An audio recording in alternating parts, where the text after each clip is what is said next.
Hey, what's going on, good people? Got another story to tell you guys. This time it's about my discovery of Malcolm X. Um, okay, Malcolm X, the international superstar, arguably the greatest civil rights leader ever to do it, obviously. I remember last year they had CDs of him, like they had CDs of his speeches, and not only him, but Dr. Martin Luther King. And I bought one of Malcolm X's speeches, and he has some powerful speeches, man. I mean, seriously, this guy, he was off the charts in his speeches. I mean, I can't remember all of them, but he was the real deal. But anyway, I just want to talk about how I really discovered him. This was back in like my middle school days. So if you're from the South, and I'm gonna go ahead and say the South part of North Carolina. I don't know all the school districts. I don't know all the schools and stuff, but I remember the school I went to. The only thing we learned was Dr. Martin Luther King. That was the only civil rights leader that they we studied relentlessly was Dr. Martin Luther King. Every now and then you might hear about something like Evers, him being shot in Mississippi, but that was pretty much it.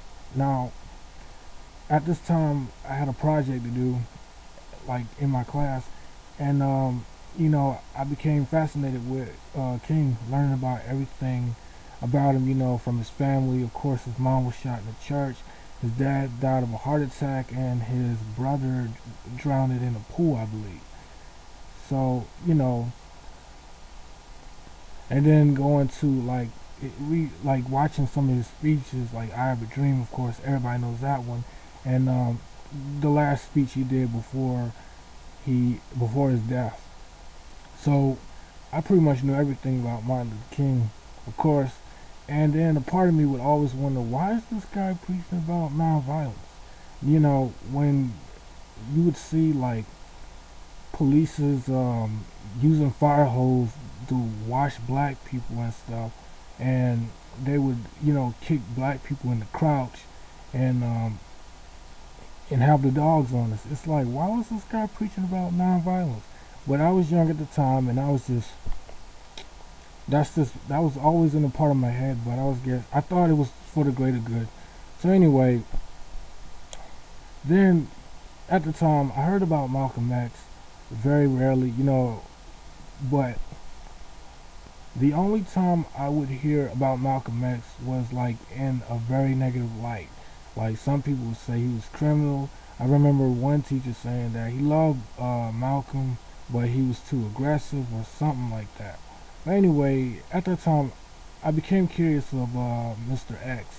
So I read, I think it was either his biography or his autobiography. But anyway, the biography I read, it was a very intense book containing his life.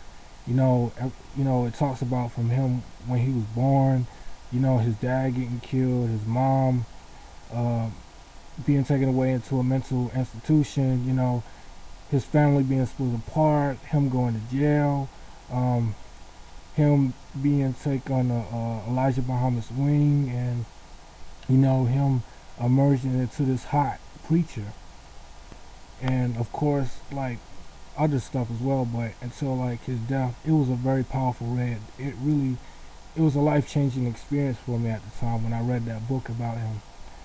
And so, with that being said, at the same time, I finally was able to see the movie Malcolm X. Like my dad bought it, and when I watched the movie, I mean it just freaking blew me away. And also, I gotta add this part. That movie was by far Denzel Washington's best role. I mean, he literally put his heart and soul into that role, Malcolm X. I mean, that the fire, the passion, the energy, man. That he was Malcolm X. I just had to add that part. But anyway, I saw the movie Malcolm X, and I was just blown away, man. I just couldn't believe what I saw. And after that point, I suddenly realized that Malcolm X was the real deal. He was literally the real deal. I mean, this guy, how the way he stood up against white people, of course, and just teachings about black pride, black power. You know, I mean, if you're from the South, you don't really hear that as much. If you're from the South, you'll probably be bombarded with Negro spirituals and like eyes on the prize and take my hand, lead me home and let me stand and that type of stuff. But it literally, it's a mind blowing experience because you're just so used to seeing movies about black people getting kicked through the entire movie and then have some sort of spiritual enlightenment and then we win. And another YouTube talked about that. But yeah, man, that's the way it was for a while. And there's even this one movie called Mama's Flora Family, where the old black lady, she goes into an all-white restaurant just to get some coffee, man, just to get some freaking coffee. Now, what kind of crap is that? But I know I'm getting off topic, but yeah, I definitely look at Malcolm X today in a very different light. And I hope one day I'll be able to meet him in heaven. But even if I don't, I'm blessed to know that he existed because, according to what I've heard, a person like Malcolm X wasn't even supposed to exist. People like Marcus Garvey, X, Carmichael, them type of people, man. You know, you really gotta give them credit for what they did. So anyway, I'm just putting it out there. Had to talk about it, and until next time, later.